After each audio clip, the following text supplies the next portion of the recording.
Welcome back, everybody, to another episode of the Depot Dive. I'm Ross McCorkle, and above me here on the screen, as always, is my co-host Joe Clark, and it is training camp eve. Training camp will begin tomorrow. I guess it officially begins on Thursday, but players do report tomorrow, so for all intents and purposes, it does begin tomorrow. We're going to hear from, I would assume, many of the newest Steelers: Jalen Ramsey, Jonnu Smith. Who else am I missing here? There's probably some others that we haven't really heard from a ton. I'm sure we'll hear from Darius Slay. Probably hear from Aaron Rodgers. Watt for the first time this offseason since locker clean out day last year.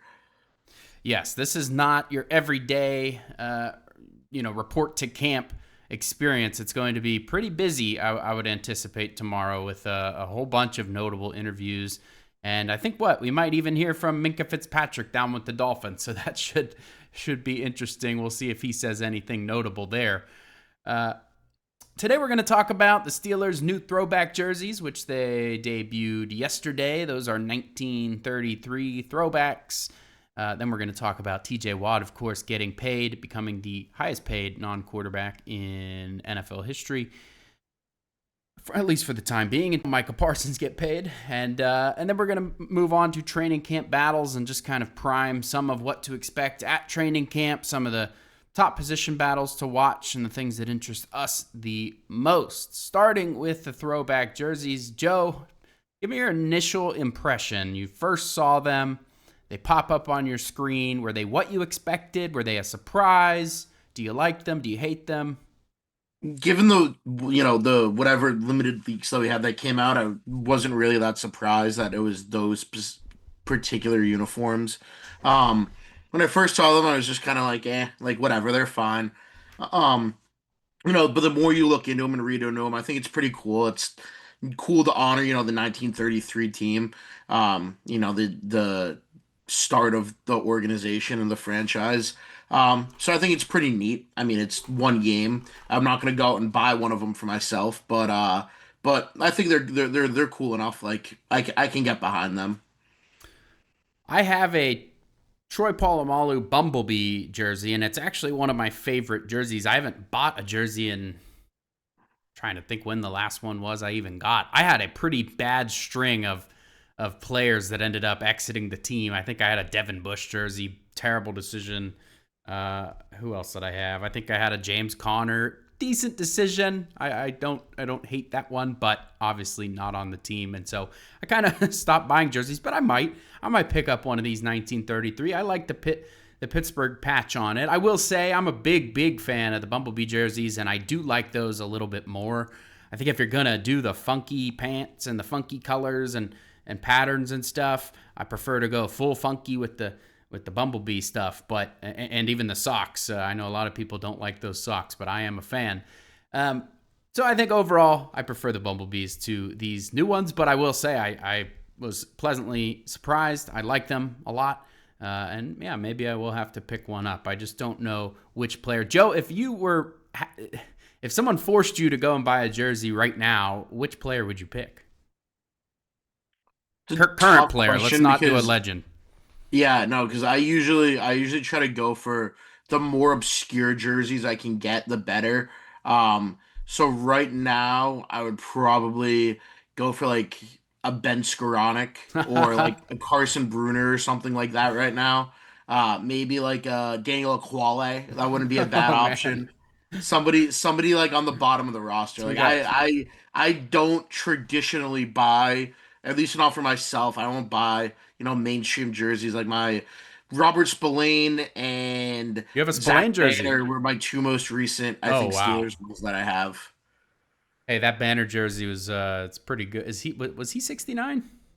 I think he was actually, yeah. That's a pretty good one. Um, Or no, he might have been 77. I think DeCastro was 69. I did also have DeCastro. DeCastro was 66. They're Kevin Dotson was 66. Okay. 69 at one That's right. point. That's right.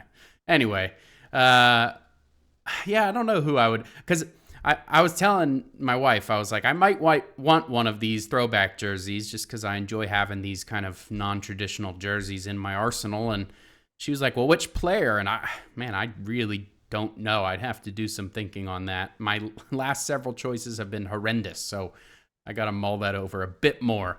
I think I would maybe lean. I mean, I don't have a Watt, and I feel like that's. I mean, kind of like having the Bumblebee Polomalu. Getting a throwback Watt's going to be timeless. So, maybe I just go and take the safe route there because I've been burned so many times.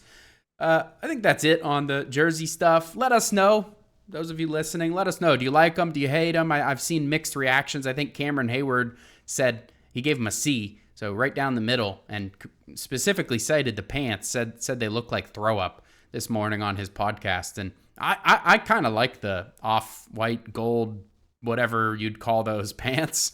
I mean, they're true to the throwback, so points for that. And I like it's a little bit different. I mean, sure, maybe you could have made it look a little bit more clean with some black pants or whatnot, but I'm kind of a fan of that overall.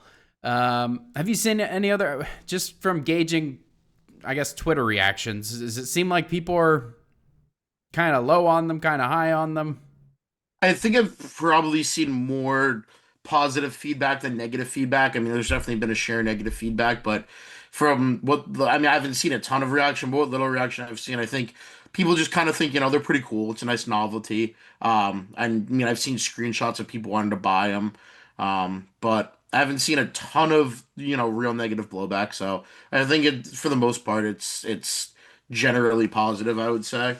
And they'll wear those against the Packers, so Aaron Rodgers will be donning that against his former team for one of the most anticipated matchups of the entire NFL season. What is that, on Sunday night, Monday night? It's in one of those night slots. I can't really Monday remember. night. Yeah, so that should be great. I would love it if the Packers are unveiling one of their throwbacks tomorrow. I would love it if they just bit the bullet and wore them away so that we could have a throwback on throwback matchup. I'm sure they won't. They'll want to wear those at home, but it would be fun, especially given the intrigue with playing against Aaron Rodgers. That would be a lot of fun, and that could even become a tradition. Every time the Steelers and Packers play each other, it would be cool if they could maybe wear those same throwbacks or even rotate throwbacks against each other. I think that would be kind of fun. Is there anything like that in the league? And if not, why? There should be. There definitely should be. I mean, you can do it, especially these AFC NFC matchups that only happen every so often. And then, I mean, two historic franchises like the Steelers and the Packers, that would be pretty cool. I mean, what we used to get the Color Rush Jaguars versus Titans. That was a real throw up matchup on Thursday night. But yeah, there's not really one, long standing, I don't think at least. Tradition of a team always wearing their throwback against another team, or a true throwback game that happens, and I think that would be kind of nice to have. Yeah, hopefully they start to adopt that. If you're listening to us, Goodell or whoever, make it happen. All right, we're going to move on to TJ Watt. He, of course, got paid, all capitals paid with an exclamation point or two.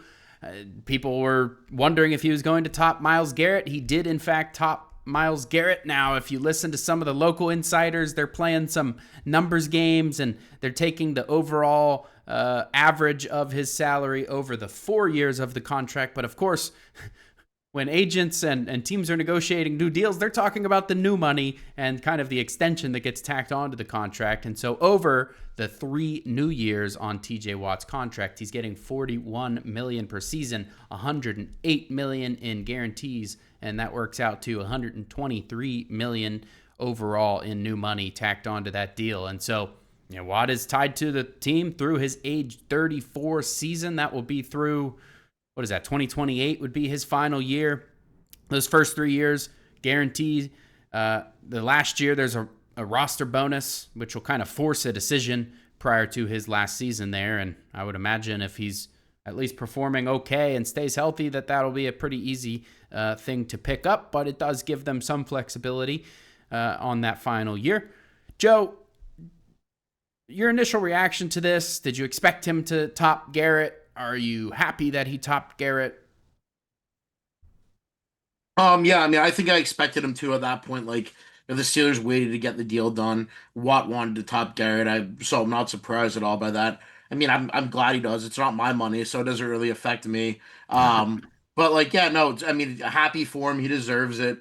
Definitely interesting that they do have that roster bonus in the third year. But I am happy he got his deal done. I'm not particularly surprised. I mean, I think we've both kind of said we expected it to happen. I'm not even all that surprised it got done before camp. I know there's all the talk about a potential holdout or him not showing up. I don't know. I think Kyle Brandt said it was just kind of the Steelers and Walt got it done. I forget the exact word, but something like professionally and quietly. It was under the radar. You had nothing really from Watt's end. Watt wasn't out public. The guys like Trey Hendrickson have been. Micah Parsons hasn't been negative in public, but he's been very open about talking about his contract situation. Watt never said anything. He posted one Instagram story that everybody probably read way too much into, and it's been a lot of, just other people reporting things. So not surprised it got done before camp. I think he probably, in his heart of hearts, wanted to be there in the Trobe and help be on a team that has Super Bowl aspirations and be there day one and shows commitment. So glad it got done. We're wrapped up and we're heading into camp pretty much distraction free. Yeah, other than that cryptic peace out TJ Watt photo, I mean, sometimes players will be the ones that are making a stink. Like you see Hendrickson is kind of in that pattern. And I mean, Micah Parsons, Jerry Jones kind of asked for it Oh yesterday. yeah, big time. So that was wild. I don't know why you would do that. But yeah, I think sometimes in these situations, the agents are the ones that kind of leak information. And that's kind of how a player gets their thoughts out there. And uh, yeah, you got to give Watt credit for you really didn't hear much. No, I don't think anyone knew what was going on until it happened. And I think the reports are that the Steelers are even pretty surprised that it ended up coming together as quickly as it did there in the final couple of days. So yeah, I'm happy that, I mean, for the first time in a while, the Steelers will be entering training camp with no real drama. I mean, is there any drama? I don't think there's really any drama. So No, I mean, we're talking about last year, some minor stuff with, well, one, who's going to be the starting quarterback. There was the Fields Russ debate. And, I think it was mostly closed up at this point. But one day later, Russell tweaked his calf and we were plunged right back into the drama.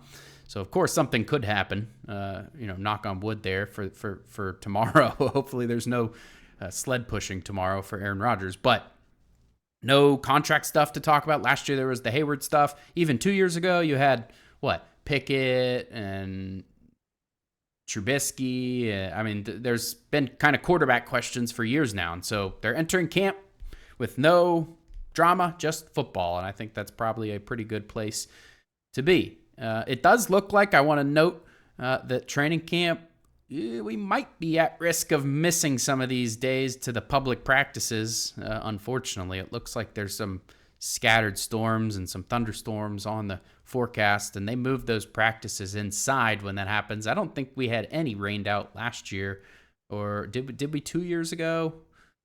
There was 2 or 3 years ago. There was a couple. I know 2 years ago there definitely was. I think Friday Night Lights got postponed, or I don't know if it got outright canceled. I remember there was a huge storm there, or maybe it Right. was just got delayed. Um, but I know we definitely lost a few to weather 2 years ago. Last year, I think I remember being pretty clean. I think last year was fine. I think the last year we had maybe a practice get bumped up, or maybe one get bumped back, but Yeah. nothing outright closed off to the public. That was originally open to the public. So fingers crossed for that. Our Alex Kazora will be on site as he always is. And yeah, we don't want to miss out on his valuable analysis. That kind of carries us through the rest of the offseason and some of the stuff that I mean, it's just fantastic, the stuff that he logs. And last year, Roman Wilson was leading leading all receivers through the first four unpadded practices there in receptions and yards. And so stuff like that is just super interesting. And so we look forward to Alex's analysis there, and we hope that the rain doesn't get in the way. Coming back to Watt one last time here before we move on to our training camp battles portion of the podcast today. How many sacks will Watt have by the end of this contract? So that's 4 more years. He's currently at 108. And let's assume he doesn't miss an entire season with an injury or something like that. So let's assume relative health for the sake of this. How many sacks can you see him with at the end of this contract. Yeah, I did this. I did the math earlier to the exact total because I wrote out for each year. I think I had it around like um, 154, I believe, or 155. I think he's probably going to average, I still think, over double digit sacks, obviously, throughout the life of this deal. I still think he has that. And like you said, assuming full health. We saw with his brother, injuries kind of became more of a factor later in his career. If that becomes the case for him, then I don't think we're going to get there. But I mean, I still think could be good for 15 plus sacks this year. I think I had 15 this year, 12 next year, and then like 12 and 14 or something like that is what I had written down. Which, I mean, 12 isn't up to his usual standard, but at some point he's going to be, 33, 34 years old. You can't expect the same level of play, especially for a player whose game's kind of more reliant on some of his finesse and his technique more so than his power.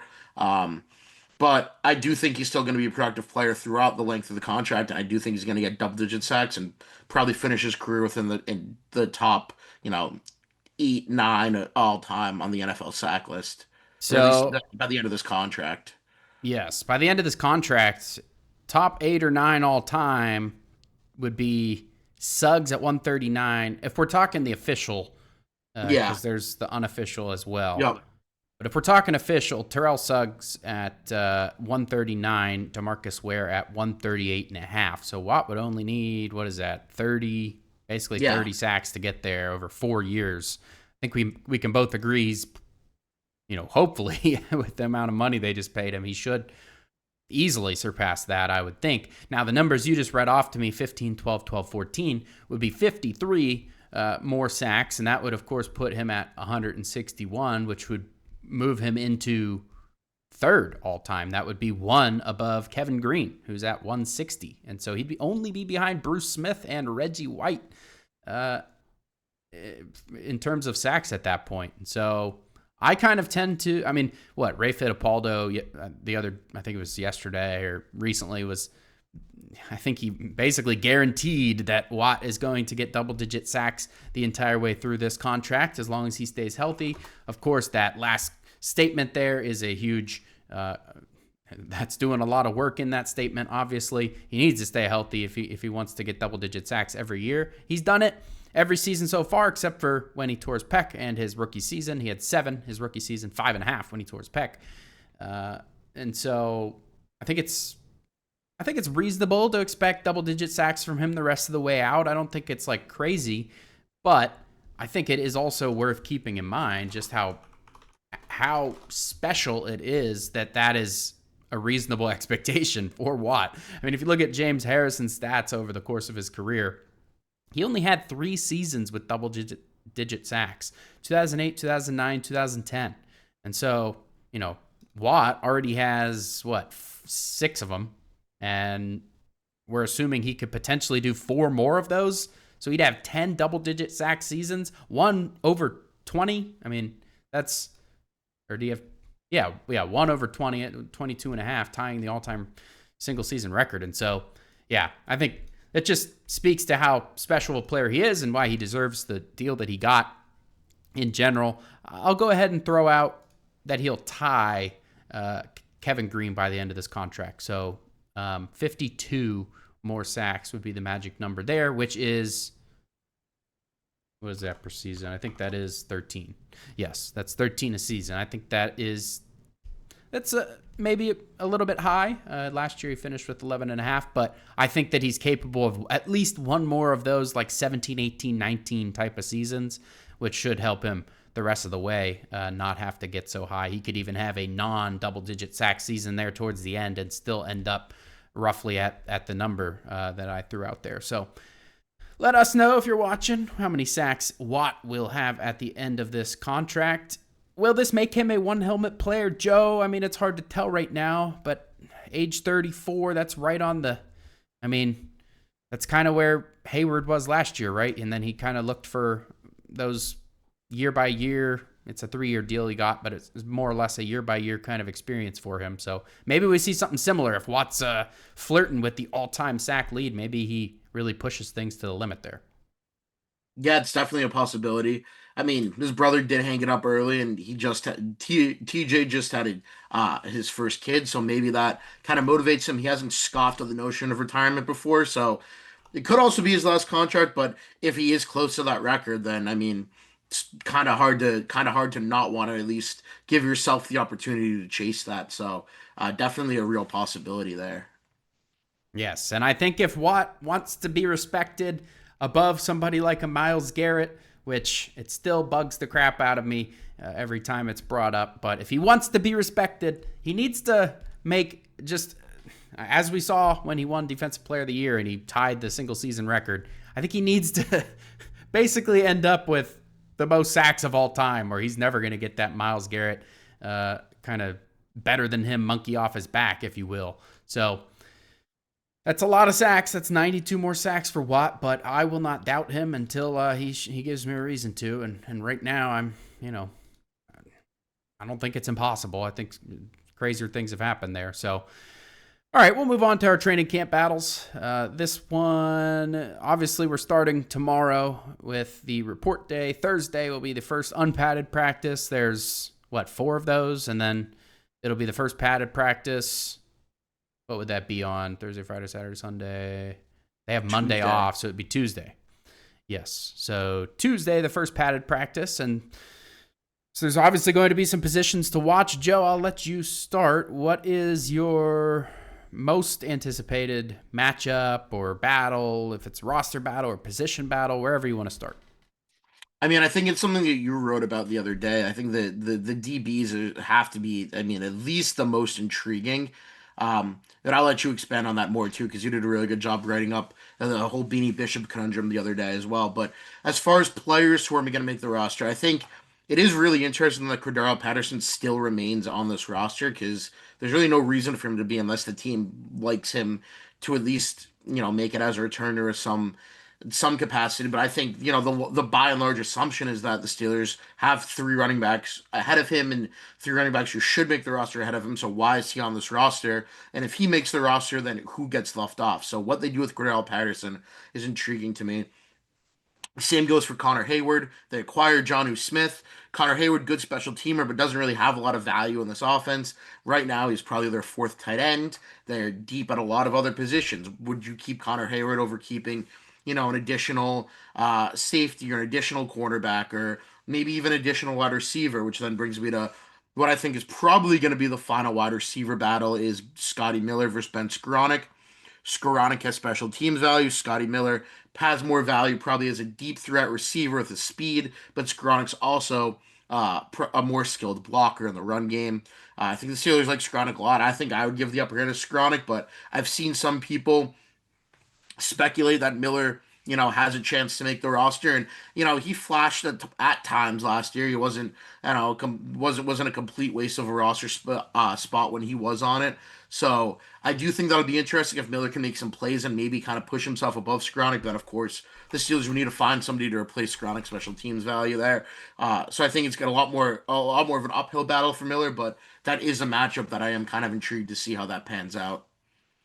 Yeah, Scotty Miller had that game. Who was it against? Was it the Browns? I think it was the Browns last year, Yeah. where he had that one catch up the left sideline where he had a bunch of yak on that and looked really good. He fought through a tackle. He showed off his speed. He showed off his hands. And so, yeah, I mean, I suppose Miller could make it. I think if they're keeping 5, he's going to be hard pressed just because you got your Roman Wilson and your Calvin Austin, smaller guys, speedier guys on the roster already. And yeah, I mean, this kind of segues us into the cornerback discussion, but if Skowronek doesn't make it, who the heck is going to play gunner on the punt coverage unit? And, it's one of those overlooked things, but James Pierre, probably on the outside looking in terms of this roster right now.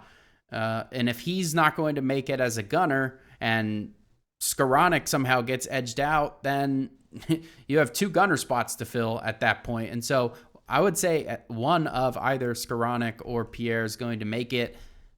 You could argue maybe both, but I think there are some other options to fill the gunner spot, particularly Dante Kent And, I don't know if I would have had him on my initial 53-man roster prediction. I did one over the weekend on Sunday there. I published my first stab at a 53-man roster. And I don't know if I would have had Kent on that list had it not been for that episode of The Standard where Omar Khan said, I watched a lot of Dante Kent tape.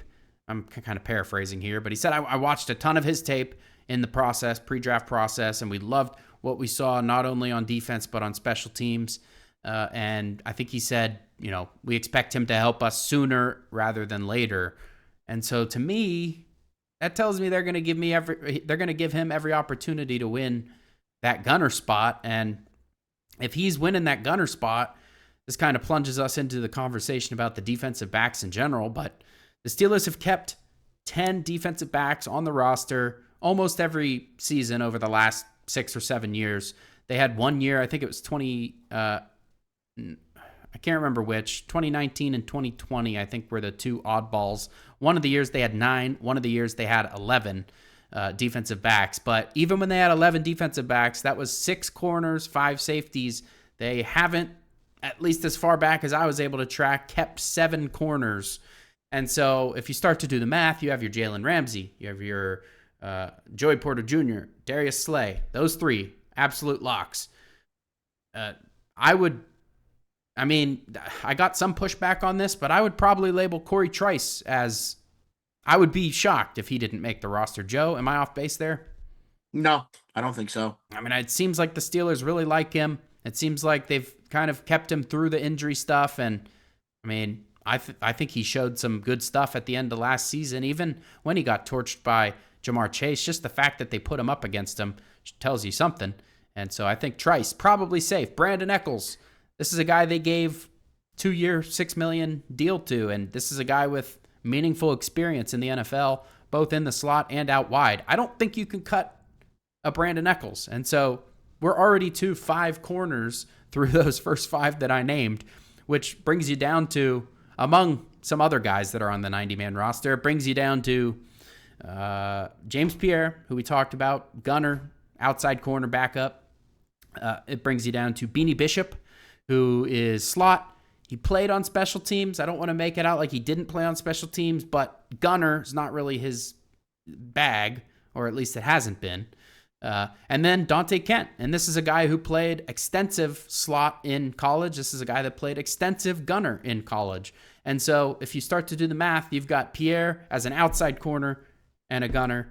You got Kent as a slot corner and a gunner. And you got Beanie as a slot with some special teams value. But, I don't know if he's going to be the gunner. So all that to say, long-winded, I really am not 100% sold on Beanie Bishop Jr. making this roster. I think Alex and Matthew published their 53-man roster predictions. They did have Beanie on there, and I'm not saying Bishop is a lock to not make the roster, but man, it's hard to see him making it especially if James Pierre goes. Like, somebody has to play that gunner spot, and it's not probably going to be Bishop. So that, to me, is the most intriguing. I think the defensive backs in general at the bottom of the depth chart, as I just laid out, there's some intrigue. At the top, there's some intrigue because how's that going to work with Darius Slay, Ramsey, and Porter? Who's going to play in the slot? Who's going to play outside? Are they going to do some rotations? So I think the defensive backs in general are by far the most intriguing. Anything to add to that, Joe? No, as far as the DBs go, I think that's going to be the most interesting battle in camp because, you look at the safety room too. The Steelers have Juan Thornhill and they have Deshaun Elliott, who both should be considered locks. Miles Killebrew is a lock, but then beyond that, do they keep anybody? Sebastian Castro's there, but you also have a Jalen Ramsey who can be a fourth corner type. Even Corey Trice played some safety or a fourth safety type. Corey Trice played some safety at Purdue. So you have some guys that, could fill in a pinch if you get really thin at safety or, obviously there's still the veteran market out there. And, maybe we see something like when the Steelers signed Quan Alexander and they look to bring in another safety like they did, 2 years ago when they thought they needed help with that linebacker. But I think it's really interesting to see how it's all going to shake out between the safety and the quarterback room. The only other real battle I think is probably at um, I don't even know if it's really a battle, but I would say at offensive tackle, maybe, Calvin Hmm. Anderson, Dylan Cook. And then at guard, you have Nick Broker, you have Max Sharping. So what's going to kind of happen there with your backups at, pretty offensive line this year, I think is obviously a very key position. You have a little bit of uncertainty with Broderick Jones and Troy Fautanu. Jones coming off a rough year, Fautanu coming off an injury. And then the interior offensive line was solid last year for the most part, but Mason McCormick, what do you really have in him? So kind of important, I think, to establish who those backups are going to be. And I think there's a little bit of intrigue back there for that. But yeah, it's going to be interesting. And obviously, it's not going to be decided, by the next time we talk next Tuesday. But it'll be a longer process. But it's certainly a lot of fun to watch this time of year. Yeah, there aren't a ton of battles at the top of the depth chart, really. I No. mean, if any.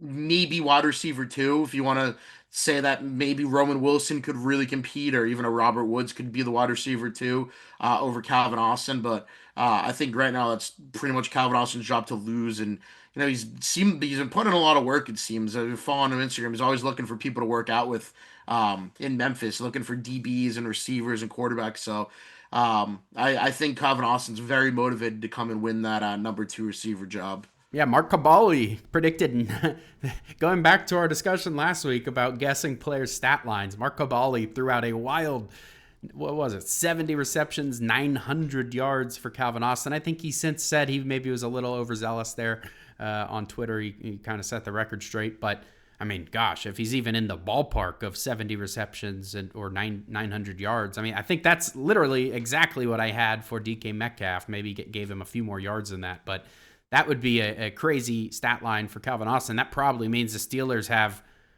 quite the passing game if that ends up happening. Yeah. So, as far as Roman Wilson goes, I found it interesting. Yeah, I mean, in the similar way that Jalen Ramsey muddied the waters of Beatty Bishop's roster spot, I think Jonnu Smith. Not that it's put Roman Wilson's roster spot at risk. He's a lock, but I think it's certainly put his playing time at risk and maybe even his game day helmet at risk. I think Jeff Hathorn, the 93.7 The Fan reporter, basically said, Roman has to have a great camp. And I hadn't really thought of it that way, but I kind of agree. There's a chance that, with how much the Steelers run 12 and 13 personnel, I mean, you really want those third, fourth, fifth string receivers to do special team stuff. And Roman Wilson has 54 total special team snaps in college. That's it. He didn't play any last year. Obviously, he didn't play at all, really, other than a couple of snaps on offense. So, yeah, I mean, Roman not only has to prove his value and be great as a receiver, as a blocker, do everything right, but he has to probably prove that he can do some stuff on special teams. I don't know where that'll be yet, but big, huge camp for Roman Wilson, and probably one of the more intriguing top of the roster. Not so much battles, because he'd have to do some crazy stuff probably to kind of win the quote unquote wide receiver 2 type of thing from Calvin Austin, but just to maybe put himself in the conversation for at least like 40-50% of the snaps this year on offense, he's going to have to do some big work there. So I think that's it for what I wanted to talk about. Joe, any other battles before we move into our listener question? Nope. All right. Well, this one is from our good friend Brett from San Angelo. And if you want to have a question answered, that's at the bottom of the screen, 412-254-3145. If you're watching on YouTube, again, bottom of the screen. You can call, leave a voicemail, or you can text, and we will read that off. Just let us know your name, where you're from. We want to get to know you guys, and we do appreciate everybody that reaches out. If I said that too fast, it's also in the show notes there as well. This one is from Brett. Hello, Depot Dive. This is Brett from San Angelo. And on the eve of training camp here, my question to you is, if you had to bet your house on one undrafted free agent to make the 53-man roster, who would it be? And spirit of fairness, if I'm betting my house, it would be Sebastian Castro, the safety. partially because they really don't have anything else at safety. We can talk about, Thornhill and the corner playing safety. But here's a question: if strong safety gets hurt, who is the backup? I don't have one.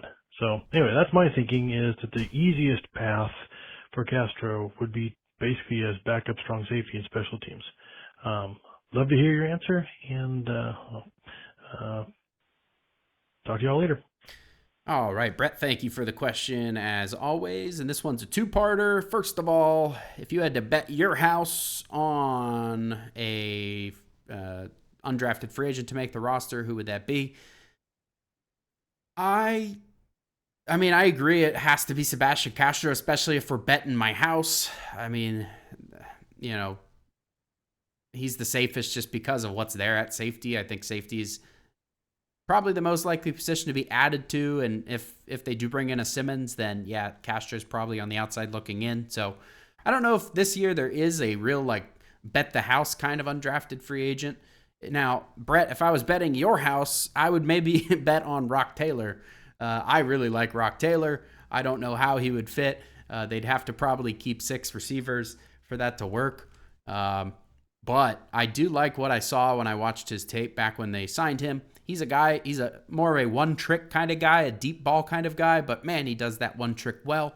He tracks the ball over his shoulder. He's a good deep threat. He's got good, body type, body size. He's got, solid speed. And so Rock Taylor is a guy I've been kind of quietly excited to watch at training camp. And he's a guy that I think we're probably going to hear or see clips of, or, there's going to be some people getting attached to Rock Taylor. That's my, I guess, early prediction for training camp there. Joe, do you agree on Castro? Is there anyone else we're missing? Yeah, I agree on Castro. If you asked me a few months ago, I probably would have been higher on J.J. Galbraith, but now that they have Jonnu Smith in the fold, I think it's going to be very tough for Galbraith. I do think DJ Thomas Jones, the fullback from South Alabama, has some potential. I mean, last year we talked about what's his name, the Oregon Jack Coletto. Yep. We talked about him a lot last year, potentially making the roster as a fullback. And if Thomas Jones shows some special teams value in an Arthur Smith offense, he does like to have a fullback. So I do think there is some potential there, but Castro definitely the safest bet for me. Yeah, he'd have to beat out Connor Hayward, and in a year where you might be losing, a James Pierre, and you no longer have Medikevich, and I don't know if you really want to get into losing another core special teamer. And so Hayward, I know people kind of are ready for him to move on just because he hasn't given much on offense, but I think he probably is going. He was on my initial 53 at least. Now, the second part of Brett's question: who is if somebody gets hurt at safety, who's the backup? Yeah, I don't know. Me, I guess. It's somebody off the street. We're getting into like they did in 2023, where they're signing guys out of retirement, and you're probably talking about that kind of thing. So, like we said, this is the most likely position in my opinion that they'll add to. And if they bring in somebody like a Justin Simmons, that would be great. But there's other names out there as well. I don't know if I've gone through a kind of a full list. I kind of have my sights set on Simmons just because I think he's affordable. He is former All-Pro. I just think he fits too many ways for them to ignore. And so, am I missing something, Joe? Is there a backup out there? No, not really. I mean, they could sign someone, like you said, off the street. There's names in free agency that surely they could sign and have fill in, but on the roster right now, no. Unless you're converting Trice or Ramsey full-time to safety, you don't really have a true legitimate backup option if those guys go down. I think there's that Quindell Johnson. Yes. So I guess maybe he prizes at camp, similar to he does have some experience. Yeah. It's not similar to like a Trenton Thompson kind of you think he's kind of just a camp body and then he makes the team and then, look, however many weeks in, he's starting and he's making plays. So, maybe. I guess right now, if I had to say, it would have to be either Quindell Johnson or Sebastian Castro, assuming they don't sign anybody else. But, yeah, I think we all think they probably will at this point. So, hope that answers your question, Brett. Thank you for calling in. And next week, we're probably going to be looking at a early morning edition of this podcast. So, if somebody calls and leaves a question, try to do that either on Monday night or like first thing in the morning on Tuesday so we can make sure to have that question answered for you. I'm sure there'll be a ton of questions after the first few days of camp. I am Ross, that is Joe, and we will catch you guys next time.